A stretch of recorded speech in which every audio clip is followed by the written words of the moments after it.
Good afternoon, everyone, and welcome to the Black Health Trust weekly program. We are so pleased you've chosen to empower yourselves today by joining us. As always, we're grateful to have our regular and faithful attendees back and those new to the program. My name is Michelle, and I'm your program announcer for today. I hope everyone's doing great. Today, our discussion topic is Intimate Partner Violence, an Evidence-Based Approach, Part 2. The panel will be moderated by the distinguished Dr. Randall Maxey, who's Chief Medical Officer of Advanced Community Medical Care Corporation and President and Founder of Black Health Trust.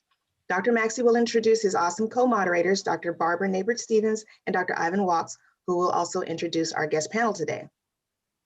So the Black Health Trust mission was in response to the coronavirus global pandemic and Dr. Maxey's personal and urgent desire to keep his own family safe. And fortunate for us, his commitment to informing his tribe evolved into a much larger vision for the larger community. The purpose and mission of the Black Health Trust is to provide credible insights from our community health partners and experts to best serve our communities of color with a coalition of leading and longstanding Black medical professionals across a diverse spectrum of disciplines to offer their expertise and insights into our physical and mental well-being during these challenging times. These opinions are offered to help educate and inspire you to take your health seriously and to ask questions of esteemed experts. Please mute your device at this time. I'm going to read our disclaimer.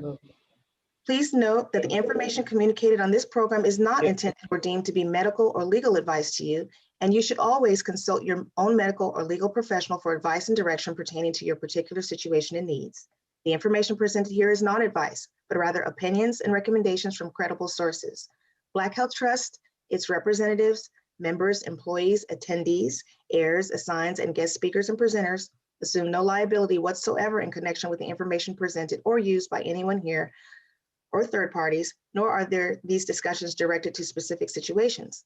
Again, we strongly encourage all attendees of the program to consult their own legal or medical professional for conclusive guidance on how to proceed in your own personal circumstances. The disclaimer will be placed in the chat box throughout the program as well. So now a little bit of housekeeping. The program is a live event, and it is being recorded on different public platforms like Facebook Live and YouTube. By your voluntary attendance here, you understand that if you choose to participate and prefer not to have your image and likeness displayed, there are visual and audio settings on your personal device that you can control to block your picture and mute your voice throughout the program. That said, all participants will be muted upon entry by our Zoom technician initially. We ask that you remain muted until the host or moderator asks you to contribute. Thank you so much for that. With regards to the chat room, if you have any questions, and we hope you will, you can enter them into the chat room, but please limit your questions in the interest of time to 2 questions per topic being addressed, and please do not use this forum to advertise or promote your products. Understand that there may not be sufficient time to get to all the questions during the call, but we will do our best. So we are still in this together, just over a year now of COVID. If this program has been of value to you and interesting, please visit the website to learn more about our programming and how you can support Black Health Trust so we can continue bringing our community outstanding content. Visit blackhealthtrust.org. That's blackhealthtrust.org. So let's get to some thank yous, my favorite part. We want to thank the Black Health Trust Steering Committee, the Executive Board, our virtual administrative assistant, our media production and Zoom technician, BHT supporters, and all the people behind the scenes for their time and efforts to make this programming possible. We couldn't do it without you. So let's now welcome all of our distinguished physicians and special guests. We thank you for sharing your valuable time, your information, and educated insights with us today. Your participation and support helps to empower our communities of color, and this is a critical time for our present and future well-being as a people. Black is beautiful and knowledge is power. Welcome again, everyone, to the Black Health Trust weekly program. This is our community. This is our time to take care of our health. Grab your coffee, tea, get comfortable, lean in, and Dr. Maxey, please do us the honor of beginning today's program. Thank you so much, Michelle. We appreciate you being our wonderful host week to week. And I'd like to do something just a little bit different in terms of giving credit where credit is due. I'd like to give thanks to the people who make this program work. You see me and the 2 other doctors on the camera, but we have a production assistant, Mr. Simon Cooper, who does the production. We have Mr. Kenny Stevens, who is our virtual assistant.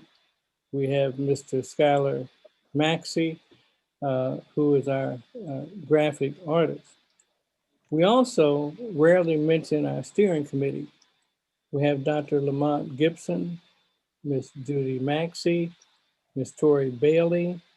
We have Simon Cooper, and don't let me forget anybody.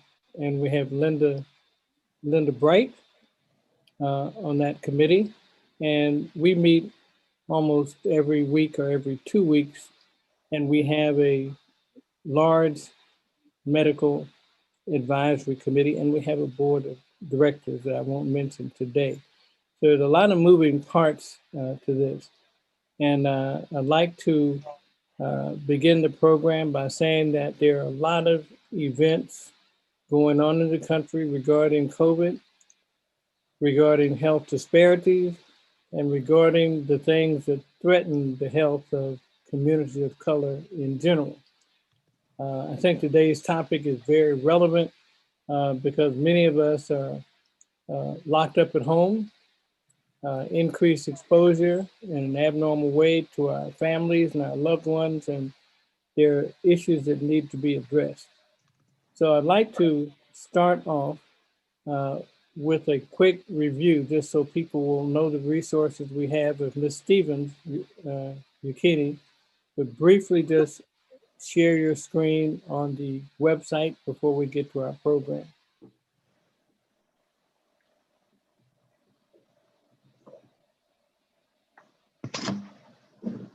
All right, well, these are all the updates we have to our website. Currently, when you first go to the page, you will see this pop-up. This pop-up does allow you to enter your information, and you can subscribe to our mailing list there. You can now click the banner, and it will show you what's coming up the next week with more details. And soon that will link you. You'll be able to go directly from there to the Zoom meeting. So that should be happening this week. We also have our schedule updated. You can see all the upcoming events on the schedule.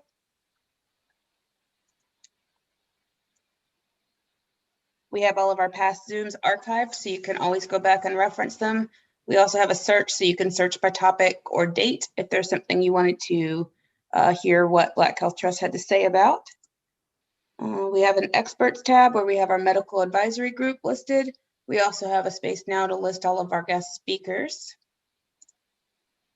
Under resources, we have some new links. We now have a link to the National Medical Association as well as their journal, the American Medical Association's COVID-19 resources, and the CDC's COVID-19 resources.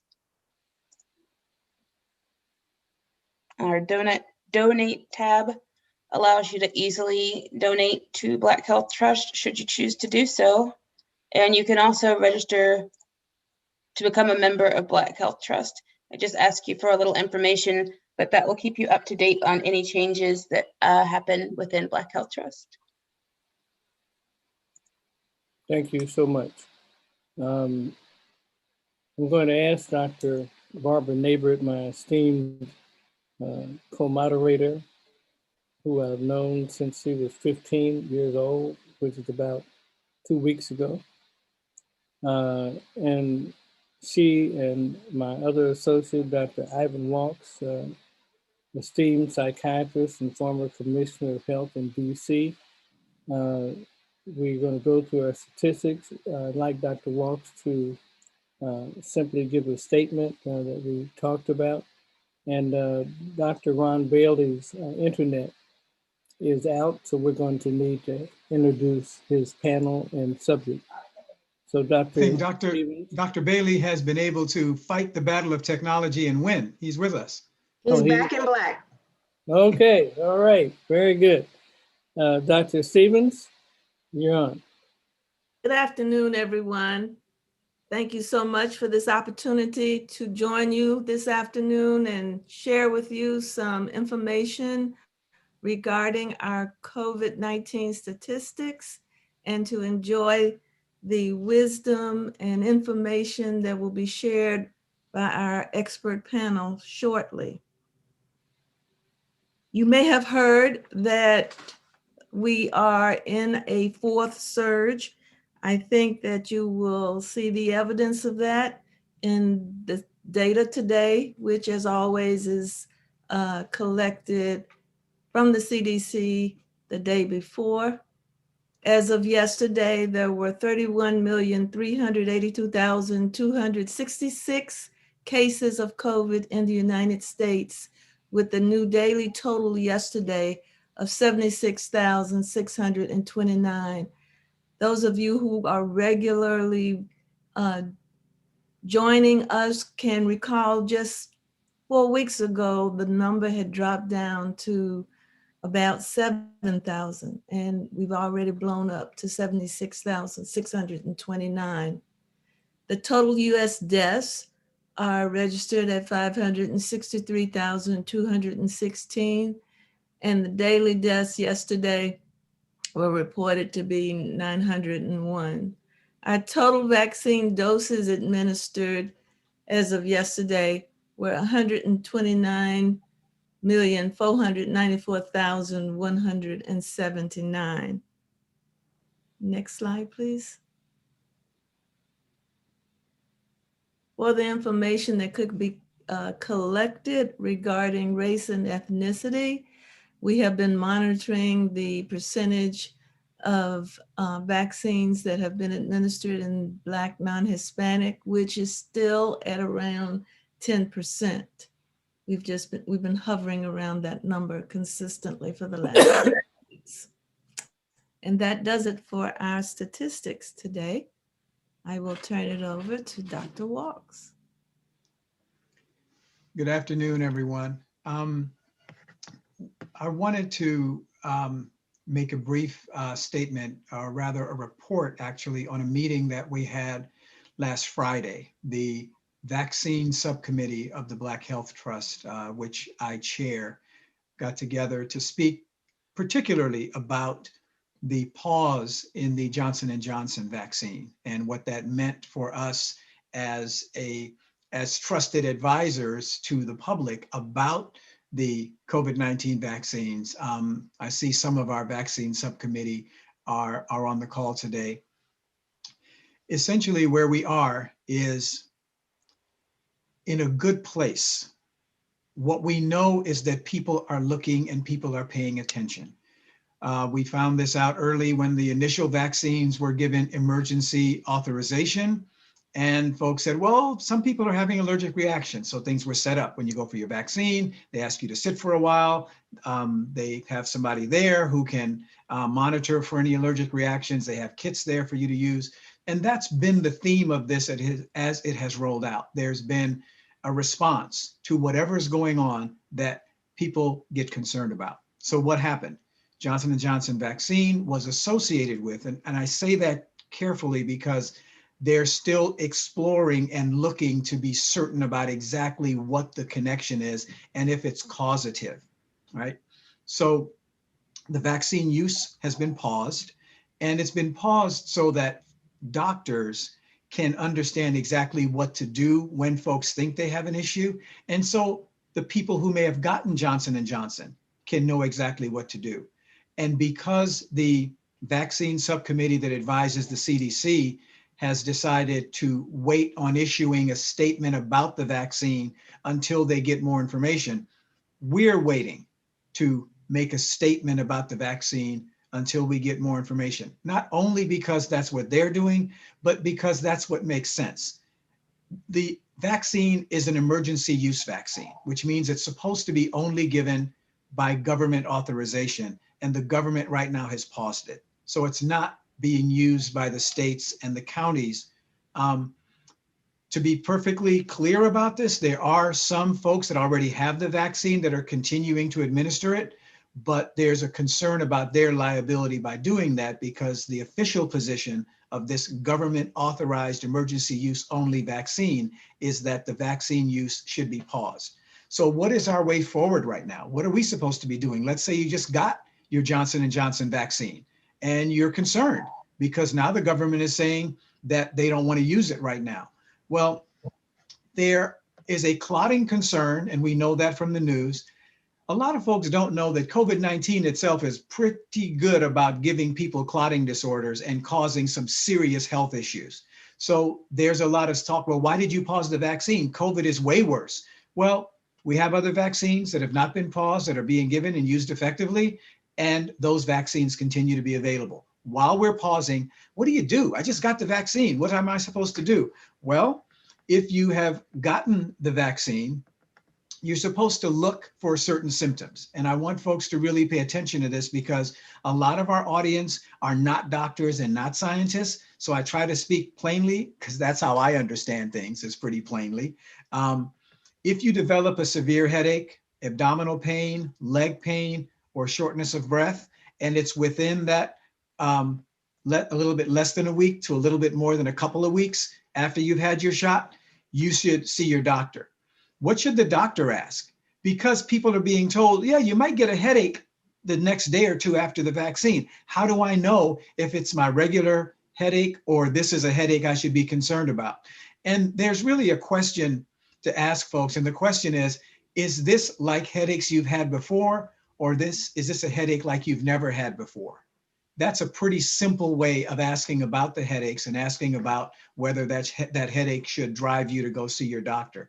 So I think it's important for us to recognize that this kind of unusual headache, leg pain, leg swelling, shortness of breath, those are things to look for. We want folks to know that any kind of a question though, about I just had the vaccine, contact your doctor. If you're a doctor that isn't facile with a lot of this, there's a recommendation to consult a hematologist. Those would be the doctors who would know the most about the clotting kinds of things that go on. So here at the Black Health Trust, we know from our vaccine committee meeting and talking that folks are concerned. We know that there's been a pause in the use of this particular vaccine. We know that the other vaccines are continuing to be recommended and continuing to be used. And we know that we'll be following closely as the science continues to evolve and as more information becomes apparent, what the next step is in advising folks based on the Black Health Trust and our vaccine committee and the doctors that we consult with and the other scientists that we consult with. What can we tell you practically about what you should do given what's going on? Dr. Maxey? Thank you so much. I appreciate your clarity in your statements, and I'm going to be your patient. I admire you.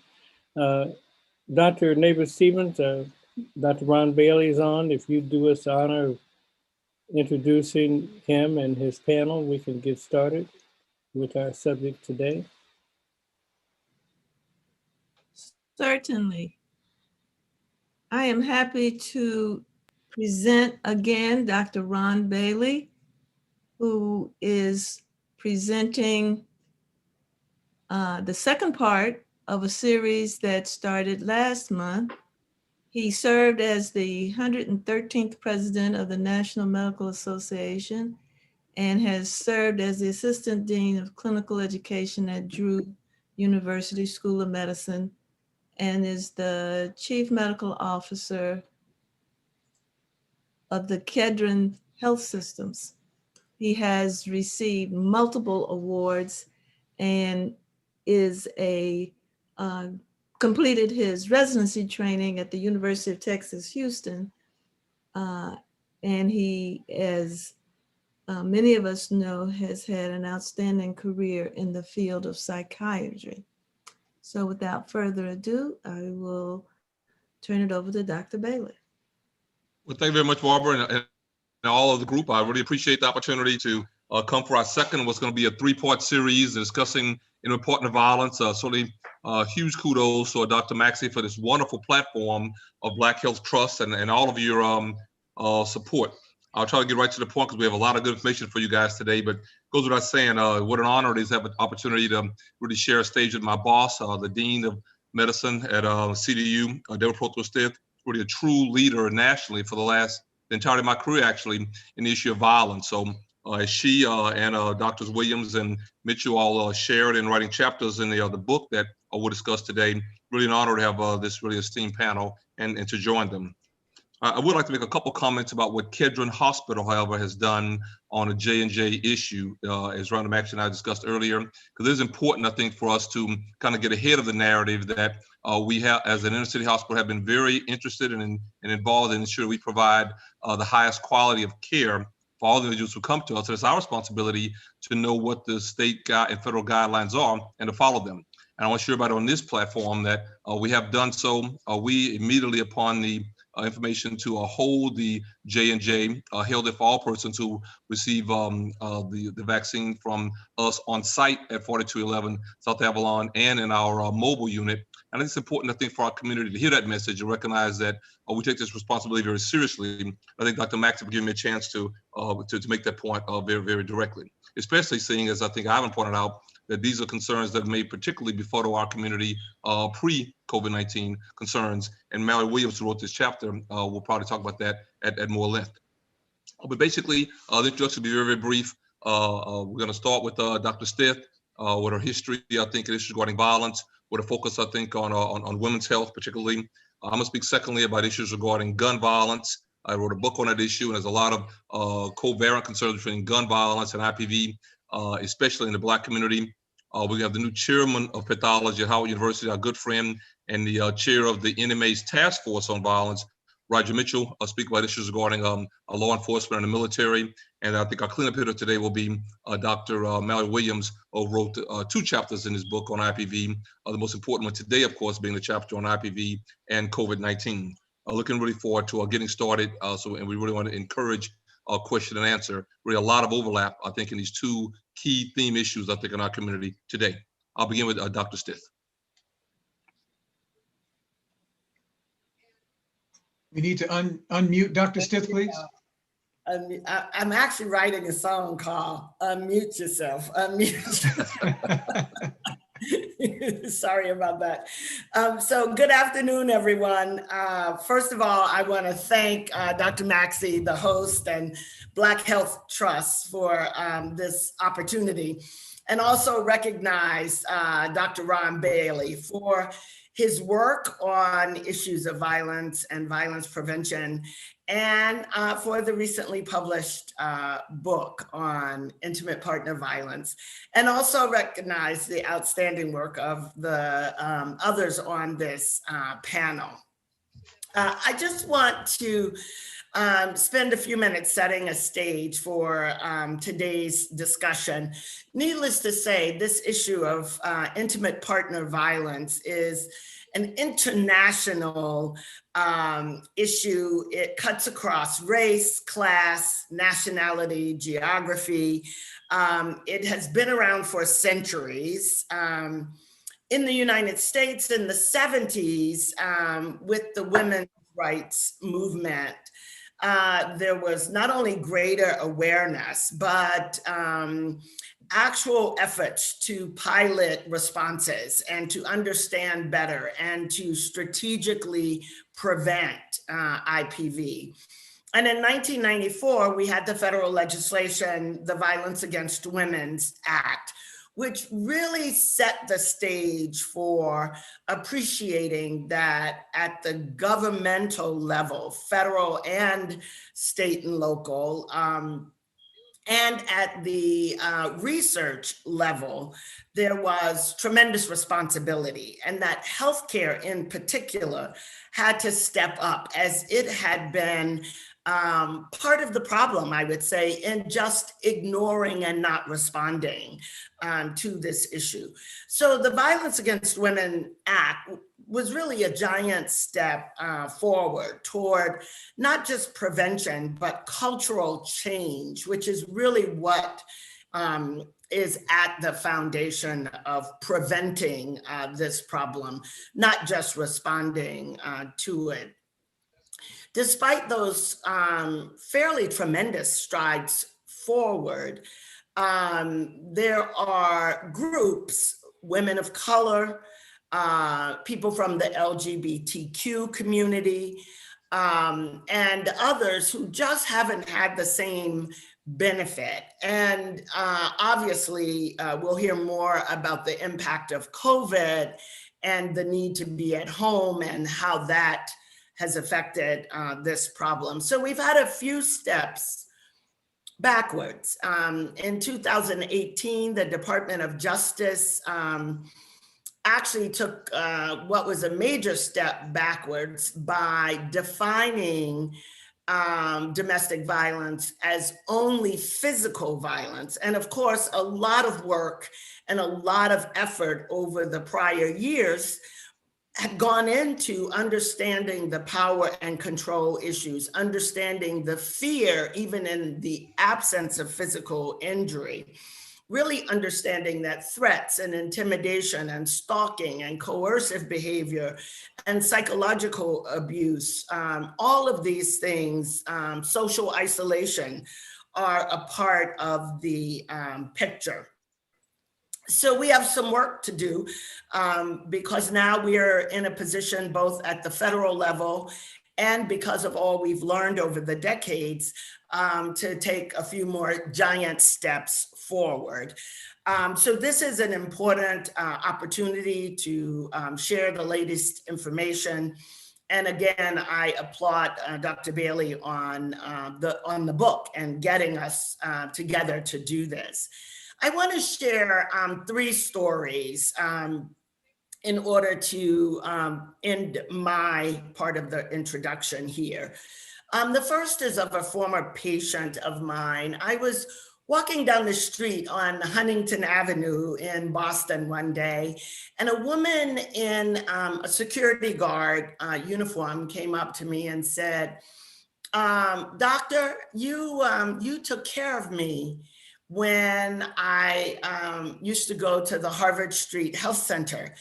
And she specifically saw me in the adolescent clinic.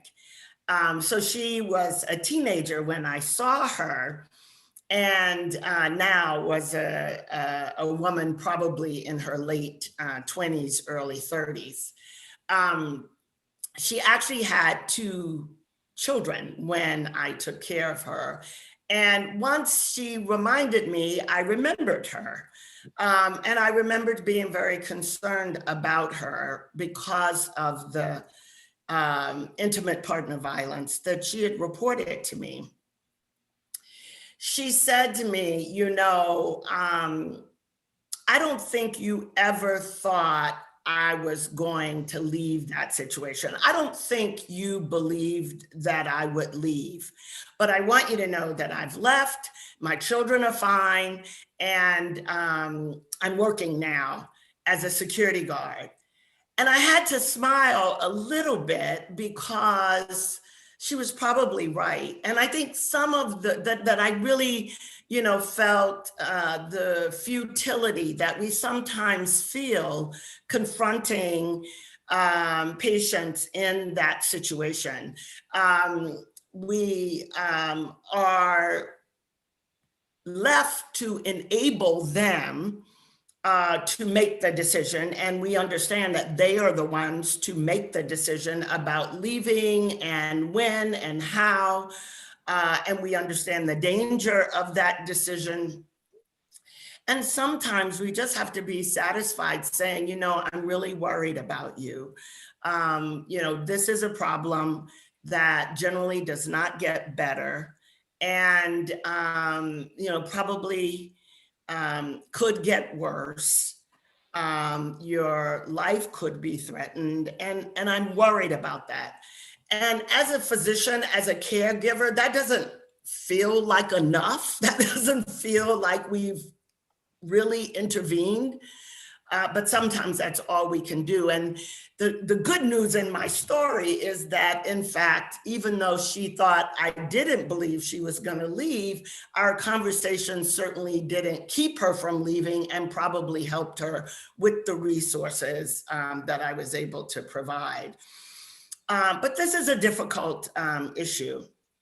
The second story I want to share is a survivor of intimate partner violence who was a co-teacher with me in one of the classes that I taught on this subject. And what her story did for me was cause me to appreciate that the ripple, the sequelae of this problem are not just getting someone safe physically. She told the story of a horrible situation, and one that required her to go underground, hide money, take a bus across country, live with a cousin, stay out of touch with family, all to get rid of get away from this situation that was frankly very dangerous. Interestingly, she said it was when she thought she was going to kill him that she decided to leave. And this was a working upper middle class family in Connecticut. But the story she told that really got my attention was that a year after she had relocated and gotten a job and rebuilt her life, she went into the store to buy some shampoo. And it became for her a decision too difficult to make.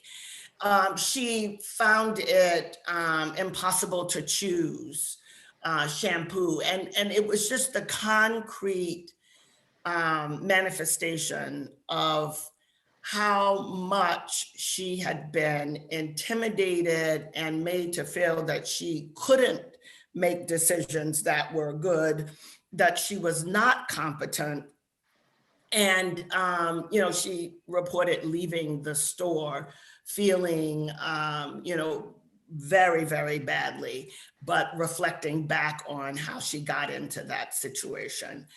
And that story for me also points out this issue of the mental health aspects of intimate partner violence and what we need to do as providers to allow people to heal and understand that if they were in a situation for years, it will be years as they begin to heal from that situation. So getting them out of the situation is just not enough.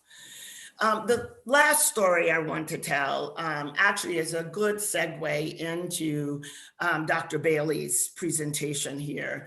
And it's really about the cycle of violence and how intimate partner violence is related to child abuse, is related to gang violence and peer violence and elder abuse, that these things are related in a few ways, but one is that witnesses and victims can become perpetrators, not all of the time, but that numbness or that sense that this is the normal way seems to be a part of the situation. And certainly we know that children and teenagers who are victimized are at greater risk to be arrested for victimizing others and for violent behavior. Well, this is the story of a woman whose son had been murdered. And we were working with parents of murdered children and working on prevention. And at one point, she said, I really want you to understand that there's no greater violence that anyone can do to me than murdering my son. I would have preferred if he had murdered me and not my son. I would give anything if I could trade places with my son. And when I heard that, I realized that our demarcations of this kind of violence and that kind of violence really didn't capture what this woman was saying, which is that if we define violence against women as men exercising power and control and physically abusing women, we've missed the problem of violence and its impact on our community. This is a cycle of violence. And that story, that woman makes it very, very clear that that definition, men against women, doesn't capture it. That the murder of her son is the worst violence that she could even imagine. So as a health community, I challenge us to step forward, understand the holistic aspect of it, understand that while we are limited in some situations, there's a lot that we can do. And we've got a few steps forward that we've got to make because we made a couple backwards. And with that, I'll turn it over to Dr. Bailey. Thank you so much, Dean, for your presentation. And Dr. Bailey, can I ask a question first? Yes. If I'm not mistaken, by your last comments, did you draw a parallel between the violence that many of us know men commit against women and against the way that our society is committed against ethnic minorities as well, with the conditioning and the lack of self-image and that damage? Did I understand where you're going with that? We need to unmute. There we go. There is a parallel. You can certainly look at the social isolation, the abuse, the demonization of a people, a population, and draw some parallels. The way race intersects with this issue is an important part of our consideration. I notice often that when there is an athlete or celebrity involved in situations, the Black man is likely to be the picture of that problem nationally, whether it's intimate partner violence or child abuse, and that white men are not often displayed quite as publicly, or not, they don't become the face of the problem the way certain Black athletes will. And that's not to excuse the behavior, but to understand that this issue of race and class in America can intersect with this problem in ways that will be abusive to a population. And I think we're struggling with the demonization of Black people generally, but Black men in particular, when we talk about issues of police violence, and this issue of domestic violence. While 85% of the victims are women, we've certainly heard stories of men and with gay men, often men of color, being abused or killed in these relationships that are violent. So it's just another complication that we, Black physicians in particular, have to understand and help to untangle as we move forward. But certainly there is the relationship that you suggest, yes. Dr. Bailey, Dr. Bailey and Dr. Maxey, if I can jump in. First of all, Dr. Prostelstith, thank you for your decades of work in this area. It is so important. I've been quoting from something that you did down these mean streets that you and Dr. Bell and folks did. I think it was the late 1980s. So you all have been in this for a long time. My question is this: you mentioned psychological impacts, and I wanted to know your thoughts on how folks stay in these situations, and is there a part of that that has to do with self-image, self-esteem, self-valuation that maybe doesn't allow them to value themselves enough to leave. And how can we have that part of the conversation when we know someone is in a dangerous place and they just may not be able to move? So could you comment on that, please? Oh, you're muted again.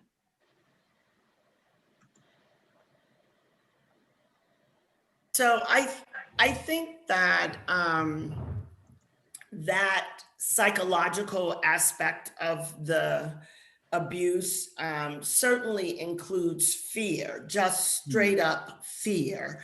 And you know, I misunderstood fear as a concept, having lived a fairly sheltered and protected life. But when I got on a plane after 9/11, and you know, it was only 2 weeks after, and my mind, my intellect had gotten me on the plane, because I said to myself, look, it's safer than it's ever going to be. You know, this is a time when if you're ever going to fly again, you might as well fly now. I'm sitting on the plane though, and I didn't know that my gut was not on that plane. And it caused me to shake and cry and become afraid in a way that I had never experienced. And at that point, the thought that came to my mind was, President Bush, you are supposed to be the hawk, and it's been 2 weeks and you haven't bombed anybody. I want these people dead. I want to be able to fly without being afraid. And, you know, my next thought was, well, who the heck is this? This Miss Violence Prevention wanting the president to bomb some people. This is not, you know, this doesn't, I thought you walked the walk and, you know, you were, you know, on board. So I got into this fight with myself over this issue of violence, that it took me about 6 months of reading and really, you know, coming to grips with that whole violence prevention strategy and the things I've been putting forth. But what it really did was cause me to appreciate the role of fear. And so I would say that's likely to be the biggest part of what, and that fear is with you even when that present danger is no longer there. And that's part of it. But I do think the self-esteem issues are a huge part of it. And I think as we give people resources, you know, the pamphlets, the phone numbers, even if we have them call from our office and they hear the voices of others saying, you can get out of this situation. This is one of the ways to do it. Here are some of the resources. I think that can actually empower people, but those psychological issues are huge. Thank you. Okay. Michelle, is there a question in the chat box? Yes, there are a few questions. Can you please address the emotional abuse? We'll start with that. So the emotional abuse includes a lot of isolation, just really telling people that their family and their friends are not good enough for them, that the abuser is the only one who cares anything about them. That just really not allowing those social relationships, even the ones that someone brings into the relationship, not allowing those to be nurtured and eventually cutting those off. And that begins the emotional abuse. And it then becomes, see, you're not worth it because, you know, your friend doesn't even come here to see you, or, you know, it really becomes this kind of cycle of isolation and emotional abuse. And that's, and it includes the fear, you know. One patient that I had was a woman that was never physically hit, but was afraid of everything. She had no access to transportation without her husband. She had no access to money without her husband. And she just lived in fear That's as powerful as the physical. So the emotional piece is huge. That is huge, cutting off the support system and resources. Exactly. Okay, and the other question is, how does the recent increased visibility of transgendered people play a role in IPV disclosure?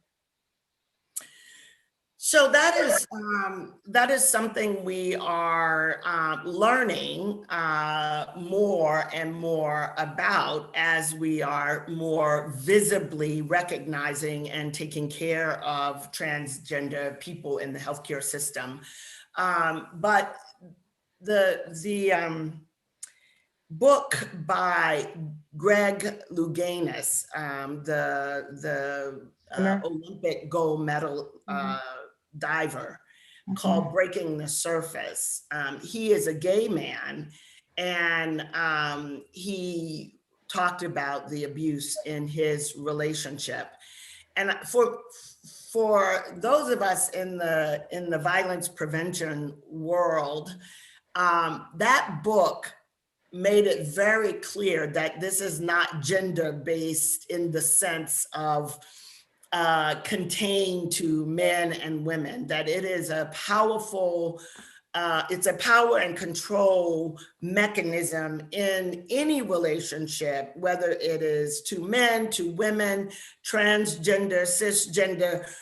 In that relationship, if there is a person who is exercising power and control and is abusive and socially isolating and even physically violent toward another in that relationship, that's intimate partner violence. And being trans or cis or being gay or straight, none of that is protective against an abusive relationship. So my guess is that there will be a lot of similarities in those relationships and probably some nuances that we will learn, especially when it comes to being able to isolate people and be abusive emotionally towards someone. But You always said we're gonna have some comments about the military coming up here shortly, and I think that that's gonna be a huge issue that overlaps with some of the military changes there as well. So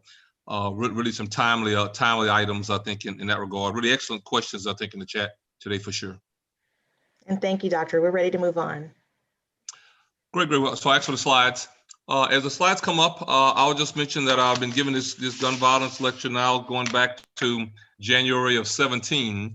Been involved in violence work for, I guess, 30 years as a psychiatrist. But it was when Bankole Johnson, chairman at University of Maryland, actually what they call the Dana lecture there, that I really did a deep dive in calendar year 16 into the issue of gun violence. And it was really remarkable to me how it just really overlaps in so much, I think, of American life, our government, our laws, our churches, our religion, are really pretty phenomenal. So I generally begin most of my gun violence lectures with the 5 key points that we have in the first book, which is a book on gun violence. And my argument is, number 1, the gun is the problem. Number 2, we need more research in this regard. Going back to 1994, the so-called Dickey Amendment, Dickey was a congressman from Arkansas, really has blocked federal funding for research in this regard at the U.S. federal government level. It's really limited the information we actually have on guns and the potential for their reform and how we can use them safely for society. Third, I like to often argue, though, that we should really use the research we actually already have. We have so-called biotechnology currently we really don't use well that would make guns be required to be programmed to only really work for the person that they were intended to work for. So if I bought one, it would be programmed to my thumbprint, for example, on my watch that I had on, and someone then couldn't use it indiscriminately by stealing it or what have you, or at a family reunion, go and grab someone's gun when you're in the middle of a conflict. Fourth, I make the argument that the guns are clearly too powerful, an argument I think everyone makes. When these laws were developed 2 centuries ago, my argument is that it would take 100 seconds to shoot 1 bullet. A musket, for example, took a long time to prepare. Now you can shoot 100 bullets in 1 second, is the metaphor. May or may not be accurate, but it certainly, I think, is intentional that since most persons are not good marksmen, what causes so much gun violence is just spraying an area with just a plethora of bullets and harmful shrapnel. And the final point, that this has really become a public health problem. Even the AMA said that in their House of Delegates in June of 2016. The APA, fortunately, has said that for a long time. But the reality is we have to have public health, more broad-based, more societally oriented solutions that have government and laws, as well as persons in society and how we function to really address it. We won't be able to address these concerns just with more jails and more laws and more punishment. I think we need much more of a overall public health concern. Let's go to the first slide. You hear me? We'll talk a little bit about, I think, gun violence, and we'll go back a slide, please, and address, I think, our key items. I'll go back one more slide. I think we're on slide 3 here. Right, so the discussion, I think, about firearm use in IPV or domestic violence, I think, is key.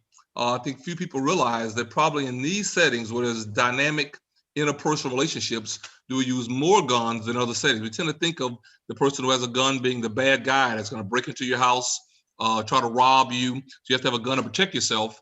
Few people recognize that many more times someone is shot with a gun or killed with a gun in a domestic conflict. It's someone that we know, someone that we actually very often live with, so it's domestic, or someone that we involved in an intimate, sexual relationship with, so it's IPV.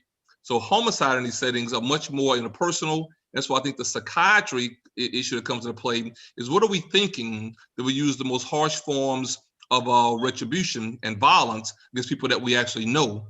They're often those who we actually love, particularly those who actually trust, and we betray that trust. Next slide. So the slide that shows the woman with a gun pointing at her is demonstrative. I think it points out that, A, first and foremost, we'll point a gun at anyone. And secondly, by pointing a gun at someone, before and even if you don't discharge the weapon, you've caused emotional abuse, psychological harm. And I think that at times we have to kind of think about, no matter what area of medicine we're in, talking to people in our community, our friends, in our society, in our churches, as well as patients, about what this means to them in an ongoing fashion. In psychiatry, the fancy term is what's called a psychological autopsy. What psychological abuse or damage that's long-term has occurred because guns are available that don't have been threatened, you've been threatened with them, or they've been used against you. It should also be argued that no group of women other than African-American women are more likely to be emotionally abused because guns are in their home than any other demographic group of women or demographic group in general in American society. So Black women carry the most substantial burden. I think the dean kind of made some points about that in one of her 3 anecdotes. Black women carry the largest burden of emotional sequela because guns are available in their homes. Next slide. Important assaults, 3 times more likely after with firearms in this setting. About 1,200 homicides in this group in 2013 we document. About half involve firearms. Of course, we also talk about suicide in these settings as well. Over half of suicides are firearm related. So having a gun in a home is much more likely to lead to a suicide of somebody we know very often than the violent use of that to protect or defend oneself, which we kind of argues against this concept that the Second Amendment means I can have a gun to protect myself, which I think is a huge misnomer that the data argues against, and we should speak about, I think, in these type settings. But very often, as the slide before pointed out, guns are used for coercive, abusive control. They abuse relationships. They violate the trust, I think, of people who should feel comfortable around us. Huge issues, I think, in the violence related to and homicides dependent upon IPV. Next slide. Firearms in these settings, again, 32,000 annual settings in this regard since 2003. We generally argue about 20 to 30,000 homicides, probably twice as many suicides that firearms are directly, I think, involved in. Firearms clearly the most common weapon used in these IPV type or intimate partner type homicide settings. 2013, about half of female IPV homicides were killed by firearms. And in 2013, also about 40% of male victims in the setting killed by firearms. Clearly the primary vector of domestic violence related assault, threatening, emotional abuse, and actual mortality or death based on firearms. Next slide. Also point out that a fair number of women very often meet their demise by knives. Persons are a lot more likely to use a knife against women very often in these type of settings, on women in that regard against men. About 40%, or nearly double, men killed by knives in these same type settings, often these domestic type of conflicts. Very often the use of knives may lead to much more of a skewed proportionality, because we tend to see a lot more of these in IPV type settings when mortality issues, I think, are in play. Next slide.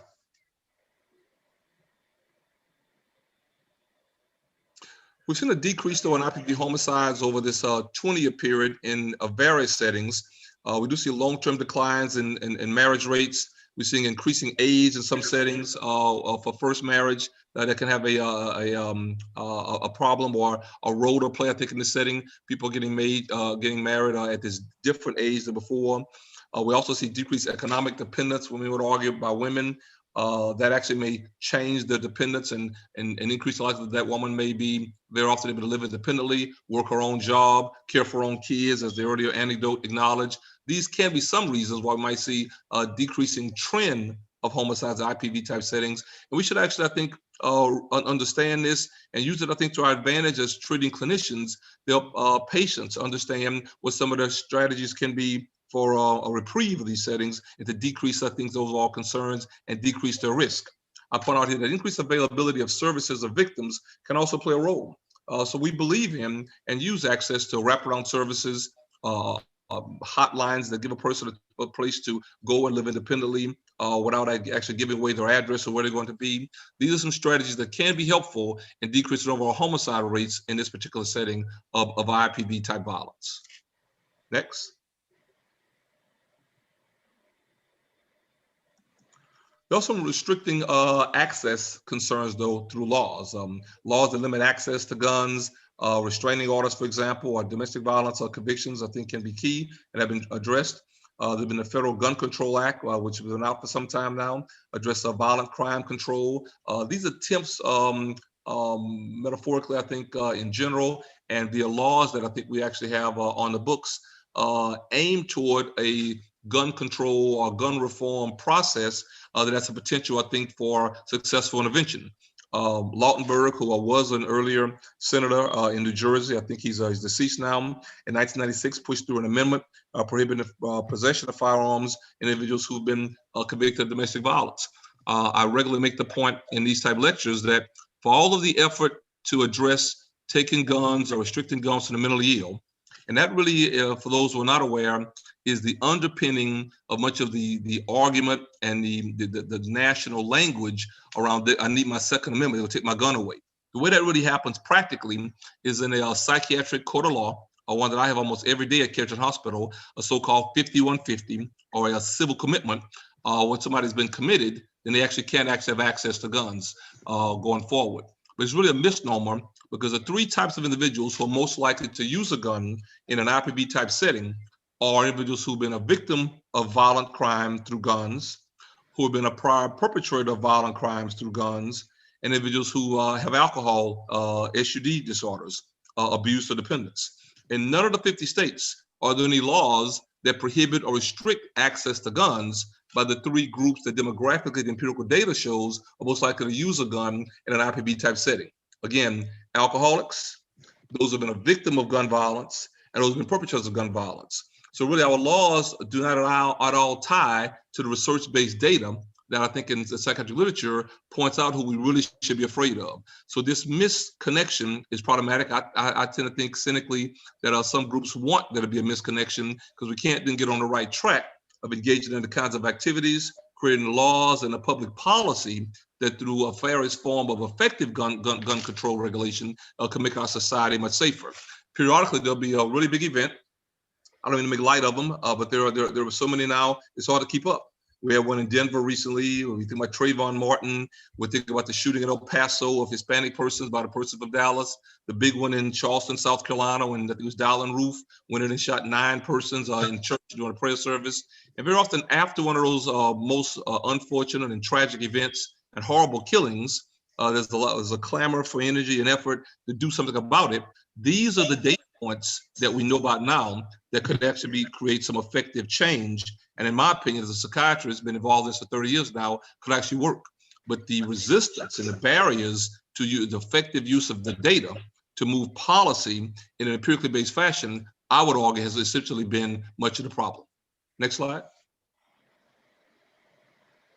This slide just kind of points out that there are a variety of forms of access to control a gun physically, but also psychologically. We have one picture here, I think, of handcuffs, same kind of concept. The idea that there's an attempt to use power over others, especially persons who we choose to believe should be subservient to us. It's unfortunate very often that occurs in a domestic relationship, people we actually live with.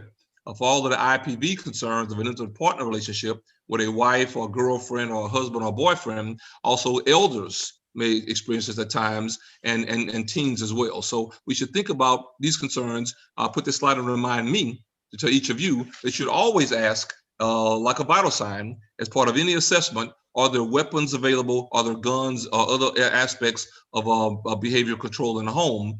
If so, we should consider that part of our overall treatment plan and how you're going to manage persons kind of going forward. Next slide. Discrepancies in male versus female incidents, largest benefit from a decrease, I think, in IPV homicide can certainly occur in these type settings. Women can be aware of available options. We actually mentioned that before, where they can find refuge or protection or safety. We strongly encourage these and encourage persons to take advantage of them.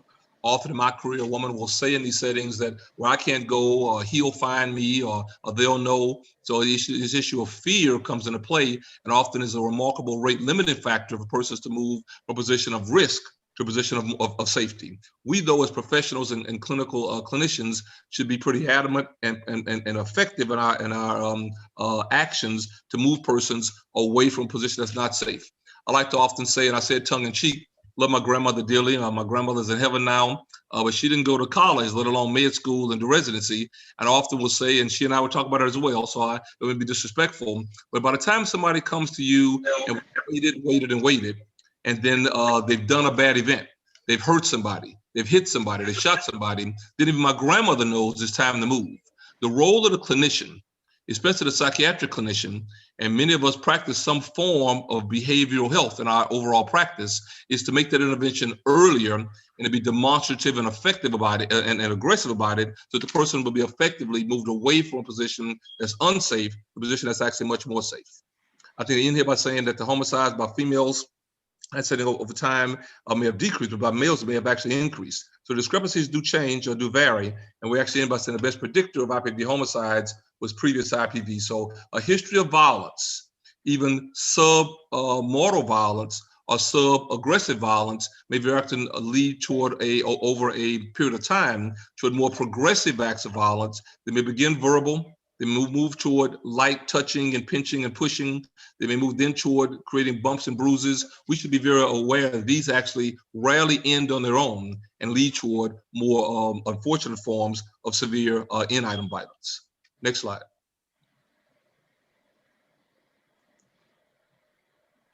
I'll just put this slide in, of course, to argue that persons do very often try to intervene. So the concept here is that someone pulls a gun, they're angry at one individual, and others try to, in an intermediary, intervene. These are key settings. I mean, the reality is person may intervene verbally, may try to intervene physically, like in this setting. And this actually speaks to the construct that before a violent act occurs, often others are aware of it and are aware, I think, of the increasing crescendo of actions in the raising of the blood pressure, metaphorically, that leads to the end item, more mortal event. We need better strategies for intervention during this setting. One huge example is this idea that somebody might finally call the police. They may come out to the house, but some states don't have the requirement where you have to take somebody, very often a man, to jail or what have you in that setting. They may leave and then there'll be a violent act before they actually return or come back. We've got to be able to empower persons to recognize by the time the police or law enforcement come out, by the time your next door neighbor comes over to help, by the time you called and told your sister or your cousin, your classmate, what may happen, that you think you're at some risk, that individual or that entity should move effectively with all resources they have to separate that individual from the risk of violence.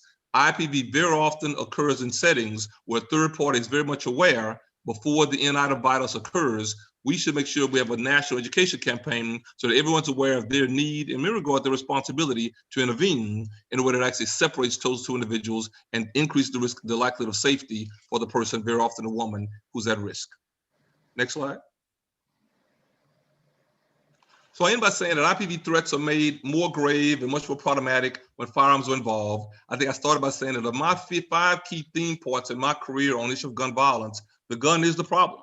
So I speak from an empirically based, data-driven perspective, that this argument that the Second Amendment means I can have a gun doesn't mean that the world is safer or even you are safer or persons around you who you don't know, who live with you perhaps, are going to be safe because a gun is available. Also, this reminds me to talk about safety. Many persons who have a gun don't practice, so they're not good marksmen. That's why the need to shoot many bullets over time to hit their mark.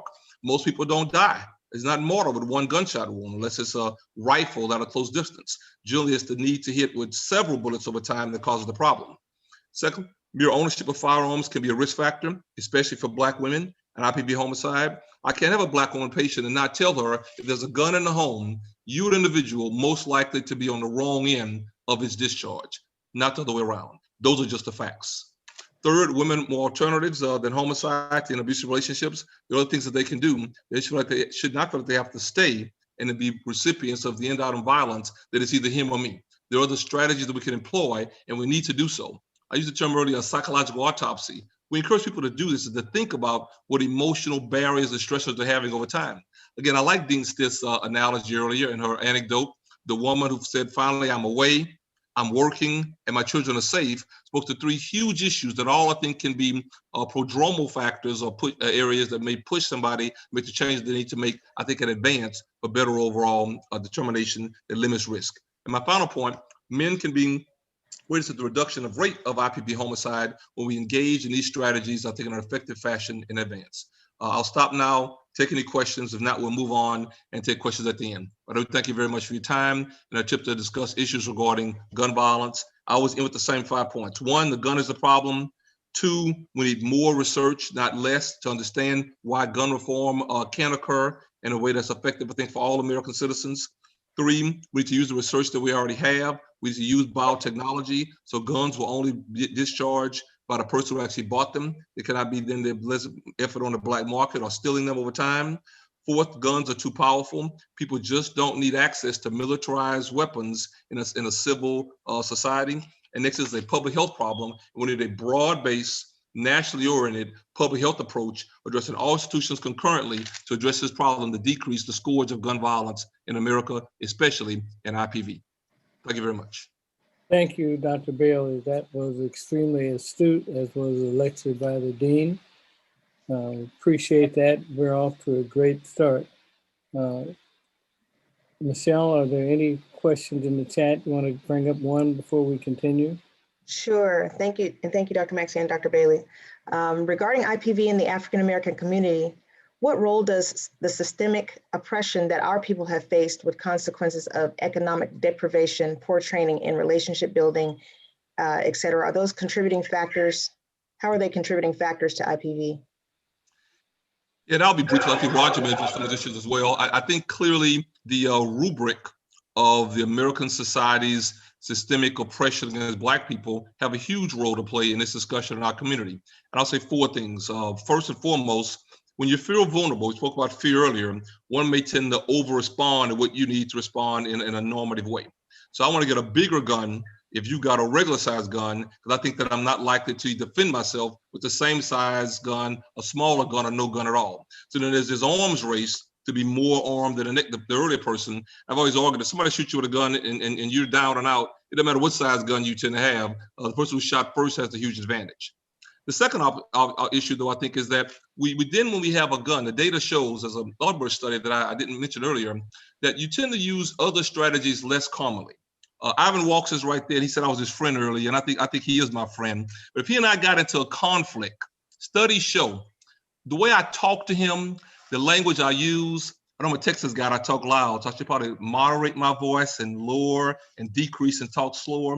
All of those are strategies to keep him and I from having a worse conflict. Studies show if there's a gun in my pocket or in my car or in my house, I'm more likely to talk loud. I'm more likely to use strong language. I'm more likely to curse him because I feel bigger and stronger and more emboldened. So regular conflicts are not managed verbally with de-escalation tactics or strategies because we keep thinking we're going to fall back on having a gun. Having a gun worsens the risk that we're going to end that conflict in some mortal type construct. I think a third issue, though, is that now we also involved with, and we see so much media attention, it makes you feel bad that you think that your group is at risk. You know, George Floyd was a black guy. Somebody's knee was on the neck. I'm a black guy. I see a bunch of people on the screen who are African American males. I do feel like when I drive to the mall or to the store, I'm at more risk because of George Floyd and Trayvon Martin, and there's a long list of individuals. You know, the guy in Missouri. So I may have more of a thought in the back of my head that I'm at a higher risk when somebody approaches me, whether they are angry or not, whether they're threatening me or charging me where I'm going to park my car, whatever the case may be. So being in an oppressed society, Lance, I think you're 100% right, Lance Williams, does put us at a higher index of risk, of suspicion, that someone will come at us with a much more violent, much more aggressive fashion. So I'm on guard. I think somebody mentioned earlier, it may make you have more high blood pressure because you have a harder time just slowing things down and taking things out in a normal type fashion. This concept that young men, I got a young son myself, he's 24, 25, a lot of discussion about being disrespected. Everything makes somebody feel that they're disrespected, and you have to kind of respond in a much stronger way than usual. I spend more time talking to him about walking away from perceived conflict, whether it's accurate or not, than almost anything else, because that's the best way I can keep him alive, living 10 states away from him. My final point simply is that few people who move toward a higher use item, like a gun, will stop beforehand. So if I was having a fight, I'm gonna go back to Ivan Walks again, in the 6th grade, and he punched me, I'd cry and go home or whatever. But if at 50 years old, if he shoots me with a gun and I don't die, I don't go home. I think that he has to die now. I got to steal a gun and shoot him, or get a gun and shoot him. So the relative level of intensity of how the problem conflict has to end is so high once a gun is involved. I'll end the way I started. The gun is the problem. I think we should go ahead and stop and move on. Yeah, Dr. Bailey, let me put a question on your mind. I don't want you to answer it yet. But someone said that gun laws would rapidly change if people of color started armed militias next week. But I'm gonna have to answer that one in 15 seconds. The Black Panthers in like 1968 or whatever showed up at the California state legislature, all with guns. The California state legislature then moved to enact gun reform. It's so unfortunate, but it's very true, Randall Maxey. There's a remarkably, remarkably powerful impact of race in this concern in our American society on gun legislation, and that's been the case for over a century. 100%. Thank you so much. Carry on. We'll go right to Roger Mitchell.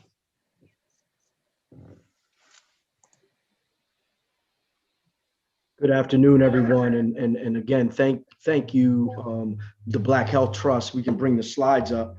Dr. Maxey, Dr. Bailey, to be on this call with many of the physicians that I've looked up to for years in this space. It's my pleasure to be here. We're going to talk briefly about intimate partner violence and the military. We can go ahead to the next slide. If you don't remember anything that I talk about today, I want you to remember this intersection between adverse childhood experiences, combat trauma, post-traumatic stress disorder, and IPV. Those fundamental concepts are really the fundamental concepts that I want you to remember. Again, adverse childhood experiences, combat trauma, and a post-traumatic stress disorder. I am a forensic pathologist by training and the immediate past chief medical examiner of Washington, D.C. In my career, I've seen my share of intimate partner violence deaths. Example comes to my mind of a 33-year-old individual who she was the wife of a sergeant who had just come back from Afghanistan. He had been different when he came back. He couldn't sleep. He was stressed out. He was anxious. Any slight movement in the house or movement in the door created an environment in him where he was hypervigilant and jumpy. He was also put in a place where he would go to her job unannounced, thinking that she was doing something that she wasn't. Long story short, there was an altercation that happened in the house that led to him stabbing her 20 times. And then she died, and I performed her autopsy, revealing these 20 plus stab wounds that she had. Not too long ago in 2002, you might remember in Fort Bragg in North Carolina, the country was shocked by the murder of wives of 4 Army soldiers. So domestic violence and fatal domestic violence is not something new within our military. Next slide. One of the things that we found, we can go to the next slide. One of the things that we found in doing this work and preparing this chapter is that the adverse childhood experiences was seen at a higher level within servicemen than civilians. And all of you know what adverse childhood experiences are. These are negative events, experiences, and incidents in childhood that created the child, that affected the child while they were young. These could be anything. Imagine if you were exposed to alcoholic father, or you were sexually abused. How would that affect your maturation? How would that affect your mental and physical health? If your father or your mother was in prison, these are the types of things that lead to poor health outcomes in the future. The adverse childhood experience study really created a link between adverse childhood experiences and having a higher risk of cardiovascular disease or obesity or diabetes in adulthood. But also there's a higher risk of depression, anxiety, and suicide attempts among adults that had adverse childhood experiences. What we also found, and you can go to the next slide, is that we'll go back to the ACE study. What we also found was that individuals that had poor home experiences also had a higher likelihood to join the military. To escape their home life, they would join the military. So there's a suggestion that there may be a higher burden of individuals with adverse childhood experiences within the military. Now, that's a great way of escaping your home life that is violent or abusive or unstable, is to go into the military to get structure. But it does put a cohort of individuals within the military that may be suffering from adverse childhood experiences. This is a clinical note. So if you're treating these individuals and treating them either pre-deployment or post-deployment, it's important to do an ACE rubric for these individuals so that they're being watched for their propensity towards anxiety, depression, and suicide attempts. Now let's go to the next slide. We also know that individuals that are military are exposed to combat trauma. And we know that anyone that's exposed to trauma, whether it's combat trauma, and Dr. Bailey talked about gun violence, whether you're exposed to gun violence or you're exposed to being abused or sexually assaulted as a child, you're going to have post-traumatic stress disorder or be at risk of it. So now we also know that there's a link between ACE and the development of PTSD after exposure to combat trauma. There's a higher risk. Now, this may not be additive, but it sure may be cumulative. And there's not a lot of work in this space.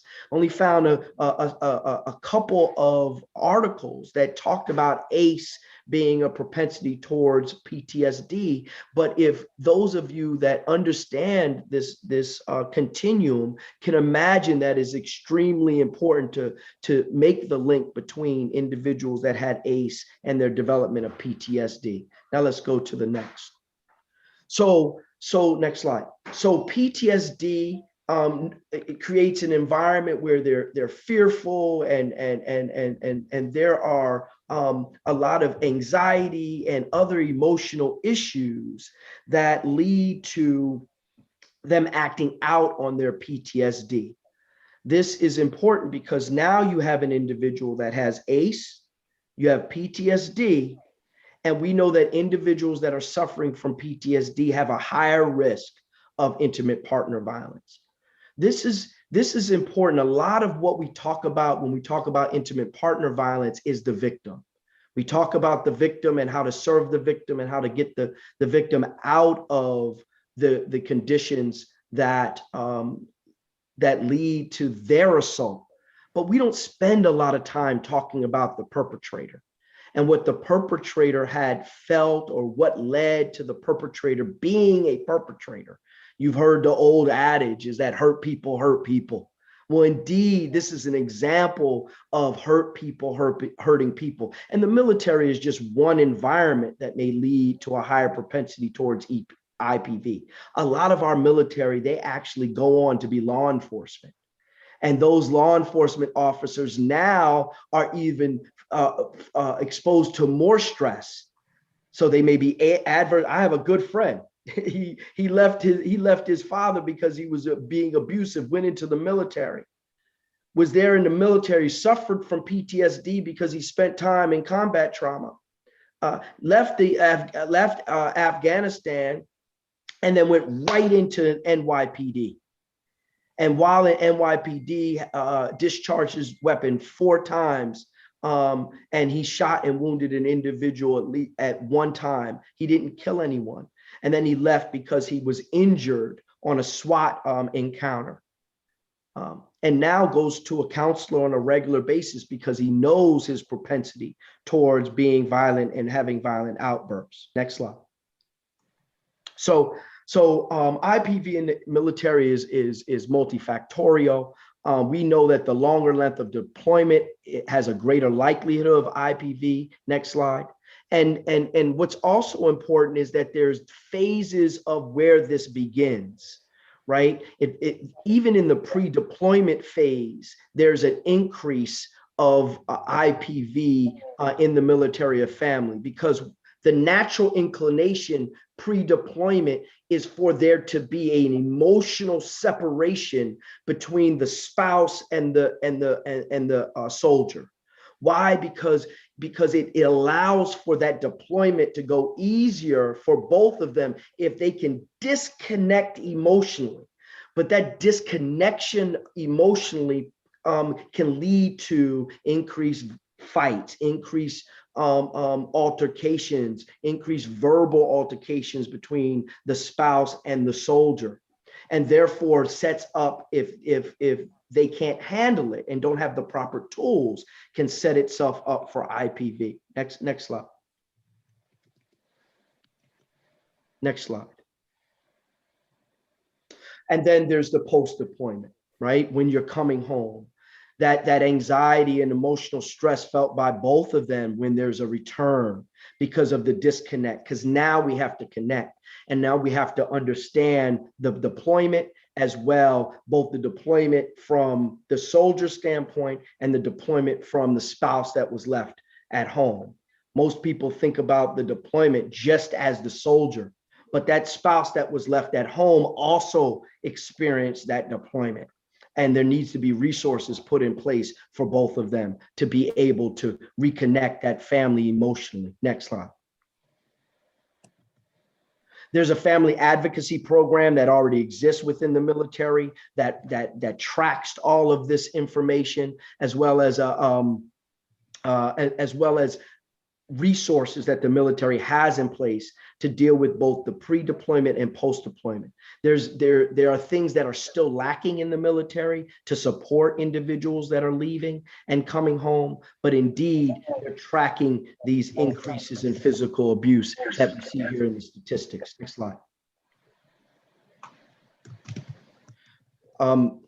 Long and short, there's treatment modalities. We know that there's 24/7 assessment, just what I talked, that ensures social services, medical treatment. There's IPV victims also receive clinical counseling and case management.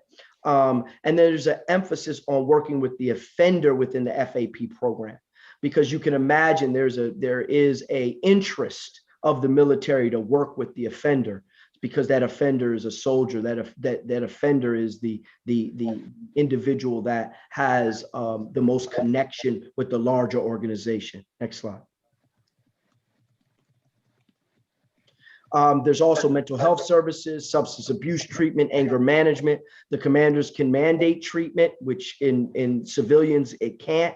The program is voluntary for active duty victims and civilian victims and offenders. And the FAP reports 95.9% in FY 2015 did not reoffend in FY 16 when they took advantage of the FAP program.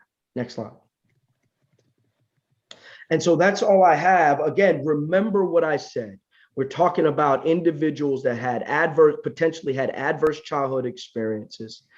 Engagement with combat trauma that had now with an ACE in combat trauma puts them more at risk for PTSD.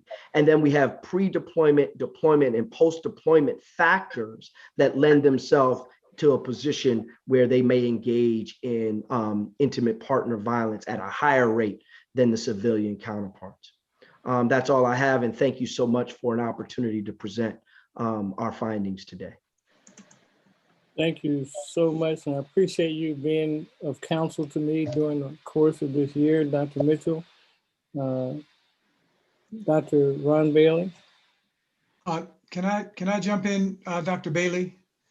First of all, Dr. Mitchell, I hear nothing but great things. The work you did in Washington, D.C. and the work you're doing now at Howard, and really appreciate that and wanted to say that. As a U.S. military veteran myself, and as a medic in the military, a couple of points that I wanted to add. A lot of folks who never are deployed into a combat setting are still put in very difficult situations in the military and can suffer from post-traumatic stress disorder. For the last 10 years, I've been working with veterans doing assessments on behalf of the Army and on behalf of the VA with veterans who have psychological issues, and trying to help with just how much of it is the military and what are they struggling with and how did it happen. So everything you said, totally agree with. One of the things that you didn't mention that I want to make sure that we're all aware of, there is a culture in the military that was really, really bad when I served and still bad now. It's the old rub some dirt in it. What do you mean something is wrong? And I think that we have to recognize that many folks in the military aren't comfortable reporting what's going on with them and how they're feeling and the trauma that they've suffered. And there's opportunity. I did some work with the National Academy of Sciences looking at resilience in military families and looking at those resources. And there's a lot of opportunity for improvement there as well. So my question to you is, how do we get that culture change in the military so that, because so much of it is commander dependent now. My commander believes that mental health is real and you should ask for help, or my commander believes you should stop whining about it and go on and deploy again. There are these issues that we need to get into the military and talk with them about, and we have to find a way for that transition to happen. So when someone is leaving the military because they didn't report it while they were in, that they now can access that help. A lot of folks don't know. They can go to the VA, even if they didn't retire, even if they're not service connected, the VA still has resources for them.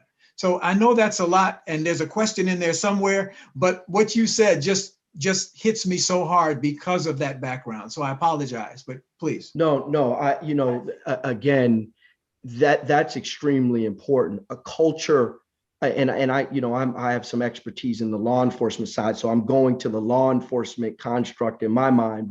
But this notion of destigmatizing mental health is, I mean, every community is trying to destigmatize mental health, right? In a way that allows for access to these resources. One of the things that I thought was helpful that I've seen in the research is having mandatory debriefings among the military personnel, right? And those mandatory debriefings, not just pre-deployment, but yes, pre-deployment, not just post-deployment, but during the deployment. And having it so that everyone has to do it. And it may be less time for some and more time for others, but if everyone has to do it and it becomes a normal part of the culture of while you're deployed, you got to go ahead and do your mental health check, just like the physical check, just like going to the gym, you have to check in with a behavioral health specialist about how you're feeling, what you're dealing with, what's going on at home, the things that you can't control, the things that you can. It builds a culture. And this is where, Dr. Walks, we talk about policy. This is where the Black Health Trust has a large amount of power, is that to not just take what we've learned here and discuss it from a clinical standpoint, but make a decision that we want to draft policy and have policy implemented.